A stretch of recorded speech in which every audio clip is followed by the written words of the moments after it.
Hello నమస్తే welcome to Suman TV. మనతో పాటు స్టూడియోలో రాజేశ్వరి అమ్మగారు ఉన్నారు. వీరితో ఈరోజు కొన్ని విషయాల గురించి మనం చర్చిద్దాం. అమ్మ నమస్తే. అమ్మ నమస్తే అమ్మా. ఇప్పుడు మనం చూస్తుంటాం కొంతమంది పల్లెటూర్లలోంచి ఇక్కడ చదువుకోవడానికి వస్తుంటారు సిటీలకి, అమ్మాయిలు కావచ్చు అబ్బాయిలు కావచ్చు. కాకపోతే అక్కడ పేరెంట్స్తో ఉంటారు కాబట్టి అమ్మాయిలైనా కానీ ఎంతో ఊర్లలో కాబట్టి పద్ధతిగా అన్ని పాటిస్తూ సాంప్రదాయబద్ధంగా ఉంటారు. అబ్బాయిలైనా అమ్మాయిలైనా ఎలాంటి చెడు అలవాటు లేకుండా.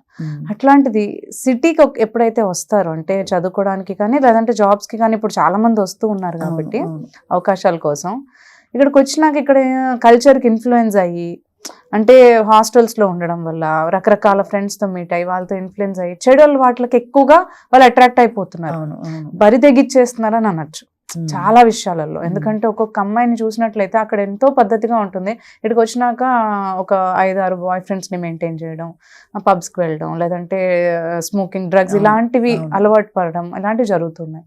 అయితే ఇక్కడ తప్పు ఎక్కడ జరుగుతుంది అంటారు అంటే పిల్లలు ఇక్కడికి వచ్చినాక ఆ వాల్యూస్ని క్యారీ చేయకపోవడం వల్ల, లేదంటే తల్లిదండ్రులు అంటే ఆ క్యారెక్టర్ కానీ అంటే ఆ మాటలు కానీ వాళ్ళకి అంతగా ఇన్ఫ్లుయెన్స్ చేయలేదంటారా అసలు? అది ఏమవుతుందంటే అమ్మ, ఇప్పుడు పంజరంలో ఒక పక్షిని పెట్టేసి మనం దాన్ని బంధించి దానికి ఫుడ్ నీళ్లు అన్నీ ఇస్తున్నాం, కానీ దానికి ఫ్రీడమ్ లేదు.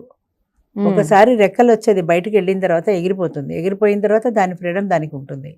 అలాగే ఈ పిల్లలు కూడా ఈ పల్లెటూరు వాతావరణంలో అక్కడ కల్చర్ వేరు, సిటీలో ఉండే కల్చర్ వేరు. సిటీలో ఉన్నన్ని తిరిగే అవకాశాలు పల్లెటూళ్ళలో లేవు. అంచేత కొన్ని కట్టుబాట్లకి కొన్ని ఛాందస భావాలను కట్టుబాట్లను పేరెంటింగ్ను దానివల్ల కొంత కట్టడిలో ఉంటున్నారు పిల్లలు. ఇప్పుడు ఎప్పుడైతే బయటకు వచ్చి హాస్టల్స్లో ఉన్నారో పేరెంట్స్ సూపర్విజన్ లేదు. First point. ఇక్కడ కొత్త కొత్త స్నేహాలు అవుతాయి. ఈ కొత్త కొత్త స్నేహాల్లో అన్నీ చాలా అద్భుతంగా కనబడతాయి. అప్పుడే పుట్టిన వాళ్ళు కళ్ళు విప్పార్చి ప్రపంచాన్ని చూస్తున్నట్టు చూస్తుంటారు వాళ్ళు.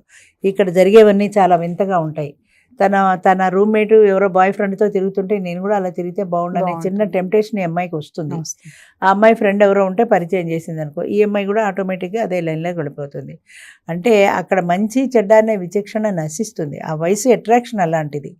ఆ వయసులో ఉన్నప్పుడు వాళ్ళకి అక్కడ ఉండే ప్రపంచంలో ఉండేటువంటి ఆ అందాలు ఆనందాలు అన్నీ కావాలనిపిస్తుంది. అది డ్రగ్స్ అవని, సినిమాలు అవని, షికార్లు అవని, బాయ్ ఫ్రెండ్లు అవని. లైఫ్ ఎంజాయ్మెంట్ అనేది నాకు ఇప్పుడే చూస్తున్నాను అనిపిస్తుంది. పల్లెటూరులో ఉండగా ఆ మిలిటరీ డిసిప్లిన్తో అటు తలెత్తకూడదు, ఇటు చూడకూడదు, అటు వాళ్ళతో మాట్లాడకూడదు, ఇన్ని రిస్ట్రిక్షన్స్ మధ్య బ్రతికిన వాళ్ళకి ఇక్కడికి వచ్చాక ఫ్రీడమ్ రాగానే వాళ్ళకి నా పూర్తి స్వేచ్ఛ వచ్చింది. ఎవరి రిస్ట్రిక్షన్స్ లేవు, పేరెంట్స్ సూపర్విజన్ లేదు. అంచేత ఇక్కడ హాయిగా నా ఇష్టం వచ్చినట్టు నేను తిరగచ్చు అనగానే వాళ్ళలో అణుచుకున్న కోరికలన్నీ ఒక్కసారిగా రెక్కలు విచ్చుకున్నట్టు అయిపోతుంది. ముఖ్యంగా అప్పటి వరకు తల్లిదండ్రులు చెప్పిన మంచి మాటలు ఎందుకు గుర్తురావు అంటారు? గుర్తు రావు అంటే తాత్కాలికమైన ఆ క్షణికావేశము, ఆలోచన, ఆనందం. తాత్కాలికమైన ఆనందమే ఎక్కువ సంతోషాన్ని ఇస్తుంది వాళ్ళకి, ఎక్కువ సంతృప్తిని ఇస్తుంది. అమ్మ నాన్న తప్పని చెప్పారు కదా అని అనిపిస్తే తుంగలో తక్కువ హాయిగా ఇక్కడ నా ఫ్రెండ్ చేయటంలా, నా ఫ్రెండ్ తిరగట్లా, ఎంత తిరిగితే నాకు ఆనందం అనిపిస్తుంది. మా అమ్మ చెప్పిన అణుచుకోవడం కంటే ఇలా తిరగడంలో నాకు ఆనందం ఉంది. అంతే అణుచుకోవాలనిపిస్తుందా, తిరగాలనిపిస్తుందా? తిరగాలని అనిపిస్తుంది, అణుచుకోవాలనిపించదు కదా. అంచేత ఎక్కడో ఒకళ్ళో ఇద్దరో ఉంటారేమో, అలా అది కూడా డౌటే. కానీ క్షణికావేశంలో ఉండేటువంటి ఆనందానికే ఎక్కువ వాల్యూ ఇస్తారు, కానీ పర్మనెంట్గా ఉండే దాని గురించి ఎవ్వరూ ఆలోచించరు. ఈవేళ నాకు క్లబ్కి వెడితే ఆనందం, పబ్కి వెడితే ఆనందం, అంతే. పబ్కి వెడితే ఆనందమే, కానీ అమ్మ తప్పని చెప్పింది ఇంట్లో ఉండాలని ఎవరు అనుకుంటారు? అనుకోరు. ఆ ఆనందమే బాగుంది, ఆ జీవితమే బాగుంది అనిపిస్తుంది. అంచేత పేరెంట్స్ ఎంత చెప్పని ఎన్ని కట్టుబాట్లు, వెళ్ళేటప్పుడు పేరెంట్కి కూడా భయమే, పిల్ల అక్కడికి వెడితే ఏమైపోతుందని. అందుకని చాలా జాగ్రత్తలు చెప్తారు, చాలాసార్లు ఫోన్లు చేస్తారు, చాలాసార్లు పిల్ల గురించి ఆరాటపడతారు. ఎన్ని ఆరాటపడినా సరే, అది ఎక్కడో కార్టూనే చూశాను, వాడు అస్తమానం వాళ్ళ ఆవిడ ఆఫీస్కి వెళ్ళాక వాడు ఇంట్లో ఉంటే వాడు ఇంట్లో ఉన్నాడా లేదా అని డౌట్ వచ్చి, ఏది ఇంట్లో ఉన్నావా అంటే మిక్సీ వేయంటే వాడు మిక్సీ పుచ్చుకు వెళ్ళిపోతుంటాడు. అలాగే వీళ్ళు కూడా ఎక్కడున్నా సరే రూమ్లోనే ఉన్నానమ్మా అంటారు. రూమ్లోనే ఉందో లేదో ఏం తెలుసు, కావాలంటే మా ఫ్రెండ్ అడిగాను, ఫ్రెండ్కి ఇస్తే అది ఇద్దరు కలిసే తిరుగుతున్నారు కదా. అది కూడా మేము ఇద్దరు రూమ్లో చదువుకుంటాం అంటే మా పిల్లలు చదువుకుంటున్నారు కాబట్టి అనుకుంటారు. అంతకంటే ఏం చేసే అవకాశం కూడా పేరెంట్స్కి లేదు. అందుకని ఎప్పుడైతే చదువు, ఎప్పుడైతే ఉద్యోగ అవకాశాలు స్త్రీకి ముందు వచ్చాయో అప్పుడే విచ్చలవిడితనం కూడా పెరిగిపోయింది. నేను తప్పుపడడం కాదు, ఉద్యోగ అవకాశాలు రావాల్సిందే, స్త్రీకి విద్య అవసరమే. కానీ ఇవన్నీ ట్యాబ్లెట్ వేసుకుంటే సైడ్ ఎఫెక్ట్ లాంటివి. ఒక ట్యాబ్లెట్ వేసుకుంటే దాని పక్కన సైడ్ ఎఫెక్ట్ వచ్చినట్టే ఈ అవకాశాల వల్ల వచ్చిన సైడ్ ఎఫెక్ట్స్ ఇవన్నీ. ఈ అవకాశం ఎప్పుడైతే నువ్వు ఇచ్చావో సైడ్ ఎఫెక్ట్ కూడా భరించాల్సిందే, లేదంటే అన్ని మానేసి మూసుకొని పిల్లని ఇంట్లో పెట్టి కూర్చోవలసిందే. అంటే పిల్లలు పాడవుతున్నప్పుడు మనం ఎక్కువగా తల్లిదండ్రులనే అంటాం కదా, వాళ్ళ పెంపకం సరిగ్గా లేదని. అంటే ఇక్కడ కూడా మనం అనుకోవచ్చా, వాళ్ళు ఏమన్నా గట్టిగా చెప్పలేదేమో, లేదంటే అంత అదిగా వాళ్ళు నేర్పించలేదేమో, వాళ్ళ తల్లిదండ్రులు ఏమన్నా తప్పు పట్టచ్చు? ఇప్పుడు ఇందులో 2 ఉంటాయమ్మా. పేరెంట్స్ చెప్పే సలహా, వీళ్ళ సొంత బుద్ధి. పేరెంట్స్ చెప్పే సలహాతో పాటు వీళ్ళ స్వంత బుద్ధి కూడా ఆలోచిస్తుంది కదా. పేరెంట్స్ చెప్పిన సలహాని పాటించాలి అని వీళ్ళ బుద్ధి కూడా వీళ్ళకి హెచ్చరిస్తుంటే నువ్వు కంట్రోల్ తప్పుతున్నావు, అమ్మ చెప్పింది ఇలా చేయకూడదు, అమ్మ చెప్పింది ఇలా చేయకూడదని పదే పదే పదే పదే వీళ్ళ బుద్ధి కూడా చెప్తే వీళ్ళు ఆగుతారు.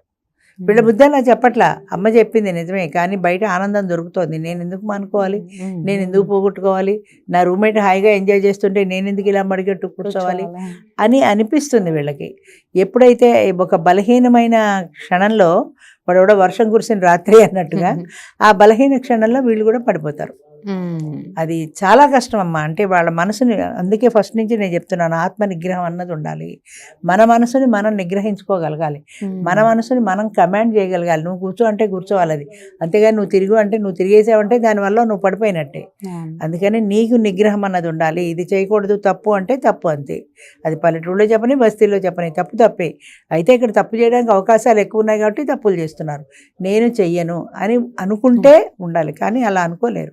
ఇలాంటివి జరుగుతున్నాయనే తల్లిదండ్రులు కూడా వాళ్ళపైన తప్పులు వస్తున్నాయనో, లేదంటే ఇలాంటివి జరుగుతున్నాయనో చాలా మంది, అంటే కొంతమంది ఇంకా పంపించడానికి కూడా భయపడుతున్నారు. ఎందుకు నేను ఎక్కడికి పంపిను, ఇక్కడే పిల్లని పెళ్లి చేసి ఇక్కడే ఉంటాను. అవును, పెళ్లి చేసి పంపించేస్తామంటారు. పెళ్లి చేస్తే బాధ్యత తీరిపోతుంది అనుకుంటారు, కానీ దీని బుద్ధి మారకపోతే పెళ్లి చేస్తే బాధ్యత ఎక్కడ తీరుతుంది? అది ఉండాలి కదా. నేను పెళ్లి చేసేస్తే మన పని అయిపోతుంది, కానీ వాడు ఏడుస్తాడు కదా చేసుకున్నవాడు. అంచేత చాలామంది పంపడానికి భయపడడానికి కారణం కూడా ఇదే. పిల్లలు మన కంట్రోల్లో ఉండరు, కానీ బయటికి పంపక తప్పటం లేదు. చదువులు కావాలి, ఉద్యోగాలు కావాలంటే పిల్లల్ని బయటికి పంపించాల్సిందే. ఎప్పుడైతే బయటికి వెళ్ళారో వాళ్ళు ఇంకే అలవాట్లు చేసుకున్నా సరే, వీళ్ళు ఇక్కడి నుంచి ఎన్నిసార్లు ఫోన్ చేసినా, ఎంత సూక్తి ముక్తాలు చెప్పినా వాళ్ళకి విసుగు, అబ్బా చెప్పకమ్మా విసుగు వస్తుంది విని విని అని కట్టి పారేస్తారు ఫోన్ కూడా.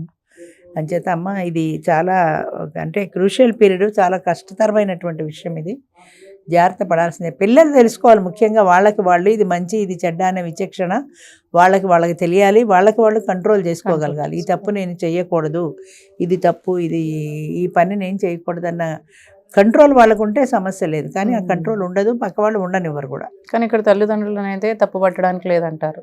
తల్లిదండ్రులు చెప్పగలరు కానీ చేయించలేరు కదమ్మా. ఇప్పుడు వాళ్ళ గ్రిప్లో ఉన్నప్పుడైతే వాళ్ళు చేస్తారు. పల్లెటూరులో ఉన్నప్పుడు అంటే వాళ్ళు కంట్రోల్ పెట్టారు. ఇది దాటి ఎప్పుడైతే ఈ పరిధి దాటి బయటికి వెళ్ళారో అక్కడ వాళ్ళు కంట్రోల్ చేయడం కష్టం కదా. ఇక్కడ నుంచి నువ్వు ఎన్నిసార్లు ఫోన్ చేసి చెప్పినా అంతే. వీళ్ళ మైండ్ అనేది, వీళ్ళ స్వశక్తి అనేది ఒకటి ఉంటుంది, అది పేరెంట్స్ మాట విననివ్వదు. ఇక్కడ నాకు బోల్డ్ అవకాశాలు ఉన్నాయి, ఇవన్నీ కలిపి ఎంజాయ్ చేద్దామని అనిపిస్తుంది, కానీ పేరెంట్ మ్యాటర్కి వాల్యూ తగ్గిపోతుంది. బయట స్వేచ్ఛ స్వాతంత్రం ఎప్పుడైతే వచ్చిందో అప్పుడే తగ్గిపోతుంది. ఎప్పుడైతే అది తగ్గిపోయిందో పేరెంట్స్ మాట వినబుద్ధి కాదు. మా పెద్దరికం లేదా, మా మాట లేదా అని అనుకోవాల్సిందే, కానీ ఇది చాలా కష్టం. ఎందుకంటే పిల్లలు వాళ్ళు ఆలోచించిన వాళ్ళ విచక్షణ వాళ్ళకు ఉండాలి. మెయిన్ వాళ్ళ విచక్షణ వాళ్ళకు ఉండాలి, వాళ్ళ ఆత్మ నిగ్రహం వాళ్ళకు ఉండాలి. ఇది తప్పు నేను చేయకూడదు అని వాళ్ళు అనుకుంటే చేయకుండా ఉండగలరు, కానీ ఉండలేరు. చుట్టూ సమాజం ఉండనివ్వదు, లేవు చుట్టూ సమాజం ఉండనివ్వదు, ఇరుగు పొరుగు ఉండనివ్వరు, నీ క్లాస్మేట్ ఉండనివ్వదు, నీ రూమ్మేట్ ఉండనివ్వదు. ఇన్నింటిలోంచి బయటపడాలంటే ఎంత కష్టం ఎవరికైనా. టెంప్టేషన్స్ అప్పుడేమో బాయ్ ఫ్రెండ్స్ గర్ల్ ఫ్రెండ్స్ ఉంటే తప్పు, ఇప్పుడేమో లేకపోతే బాయ్ ఫ్రెండ్ లేరా అన్నట్టు చూస్తారు.